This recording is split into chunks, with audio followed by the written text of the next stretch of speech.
कुल मिलाकर के स्थिति इस तरीके की बनी हुई है कि दुनिया अमेरिका का पागलपन, या कह दीजिए कि जो अमेरिका के राष्ट्रपति हैं डोनाल्ड ट्रंप, इनके शासनकाल में अमेरिका का पागलपन जिस तरीके से देख रही है, भुगत रही है, वो कितनी देर तक इसको सहन करेगी, ये अब बड़ा सवाल हो गया है।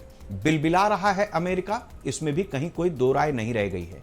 ये वही शख्सियत है जो कुछ दिन पहले नोबेल का शांति पुरस्कार चाहती थी, भारत का और पाकिस्तान का युद्ध दिखा करके, जब भारत ने ऑपरेशन सिंदूर किया था कि हमने एक परमाणु युद्ध रुकवा दिया है, हमें शांति का नोबेल पुरस्कार मिलना चाहिए। आज पलट करके जापान पर जिसने परमाणु बम से हमला किया था, दुनिया का जो सबसे क्रूअल इंसिडेंट था, वही रिपीटिशन डोनाल्ड ट्रंप के मुंह से जापान के प्रधानमंत्री के सामने ही सुनाई देता है एक सवाल के जवाब में।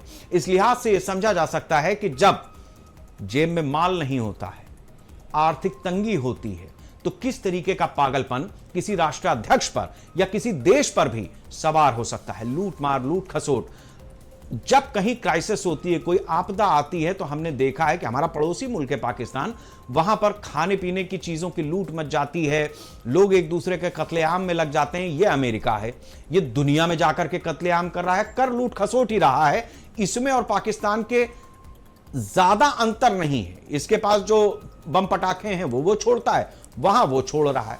अब ऐसे में भारत की जो स्थिति है, चूंकि एक इशारा हो गया है संघ प्रमुख की तरफ से, लिहाजा अब सरकार आगे बढ़ने की पूरी तैयारी कर रही है कि किस तरीके से इस पूरे युद्ध को हम रोक सकते हैं, रुकवा सकते हैं, या विश्व गुरु बनने की जो हमने कसम खाई है उसमें अपना कदम आगे बढ़ा सकते हैं। लेकिन सिर्फ दो ही स्तरों पर भारत की सरकार को चुनौतियां मिलने वाली हैं। पहली ये कि क्या 140 करोड़ लोग एक डेकोरम में आएंगे, वो ये कहेंगे कि हां नरेंद्र मोदी जी आप आगे बढ़िए, भारत को आगे बढ़ाइए और इस युद्ध को रुकवाइए, क्योंकि ये पूरी क्राइसिस दुनिया में जिस तरीके से बढ़ रही है उसमें हमें दुनिया को एक संदेश देने की जरूरत है। दूसरा जो बड़ी चुनौती होगी इस पूरे एपिसोड में भारत सरकार के सामने, वो होगी यहां के विपक्ष की, क्योंकि जैसे ही ईरान या मुस्लिम कंट्रीज भी इससे प्रभावित होंगे इस शांति की पहल से, वो भी अपने हमले रोकेंगे,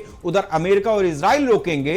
तो ऐसे में क्या मुसलमान भारतीय जनता पार्टी की तरफ भाग करके उसको वोट तो नहीं दे देगा, क्योंकि कोई रहनुमा कहता है खामनेई को। तो उस लिहाज से विपक्ष इस पूरे मामले में कितना भारत सरकार के साथ में खड़ा होगा, यह अपने आप में सवाल है। आपदा में अवसर दुनिया देख रही है, हम भी देख रहे हैं, लेकिन उस अवसर में विश्व का कल्याण हो, यह नियत सिर्फ भारत की ही हो सकती है। नमस्कार।